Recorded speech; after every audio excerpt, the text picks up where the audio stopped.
ইমারত ইসলামিয়া আফগানিস্তানের মুখপাত্র জাবিহুল্লাহ মুজাহিদ বলেন, রেলপথের মাধ্যমে পণ্য সরবরাহ স্বাভাবিক চলছে, তাই কোনো কারণ ছাড়া পণ্যের দাম বাড়ানো যাবে না। দেশে নিত্য প্রয়োজনীয় পণ্যের অযৌক্তিক মূল্য বৃদ্ধির বিরুদ্ধে কঠোর অবস্থানের ঘোষণা করেছে আফগান সরকার। সরকারের পক্ষ থেকে জানানো হয়েছে, কোনো যৌক্তিক কারণ ছাড়া বাজারে পণ্যের দাম বাড়ানো হলে সংশ্লিষ্ট ব্যবসায়ী ও প্রতিষ্ঠানগুলোর বিরুদ্ধে আইনগত ব্যবস্থা নেওয়া হবে। রোববার দেশটির বাণিজ্য ও শিল্প মন্ত্রণালয়ের এক বিবৃতিতে বলা হয়, বাজার স্থিতিশীল রাখতে নিয়মিত তদারকি কার্যক্রম চালানো হবে। বিশেষ করে খাদ্যপণ্য, জ্বালানি ও দৈনন্দিন ব্যবহার্য পণ্যের মূল্য যাতে সাধারণ মানুষের ক্রয় ক্ষমতার বাইরে না যায় সেই বিষয়ে গুরুত্ব দেওয়া হচ্ছে। সরকারি কর্মকর্তারা জানান, আন্তর্জাতিক বাজার পরিস্থিতি, আমদানি ব্যয় বা সরবরাহ সংকটের মতো যৌক্তিক কারণ থাকলে মূল্য সমন্বয় করা যেতে পারে। তবে কৃত্রিম সংকট সৃষ্টি বা অতিরিক্ত মুনাফার উদ্দেশ্যে দাম বাড়ানো সম্পূর্ণভাবে গ্রহণযোগ্য নয়। এদিকে সাধারণ জনগণ সরকারের এই ঘোষণাকে ইতিবাচক হিসেবে দেখছেন। অনেকেই আশা করছেন, বাজারে কঠোর নজরদারি থাকলে অস্থিতিশীলতা কমবে এবং নিত্য প্রয়োজনীয় পণ্যের দাম নিয়ন্ত্রণে থাকবে।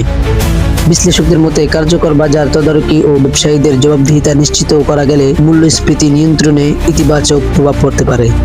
মিডিয়া 24 ভোলা।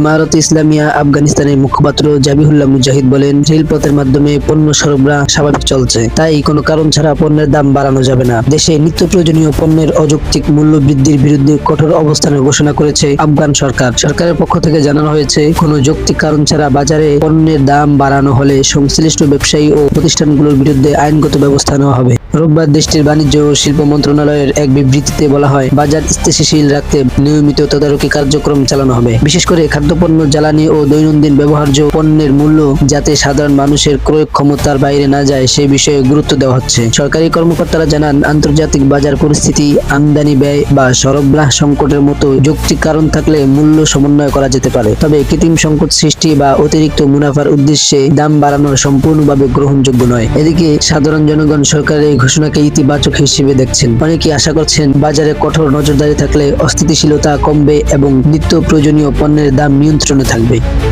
বিশ্লেষকদের মতে, কার্যকর বাজার তদারকি ও ব্যবসায়ীদের জবাবদিহিতা নিশ্চিত করা গেলে মূল্যস্ফীতি নিয়ন্ত্রণে ইতিবাচক প্রভাব পড়তে পারে। মিডিয়া 24 ভোলা।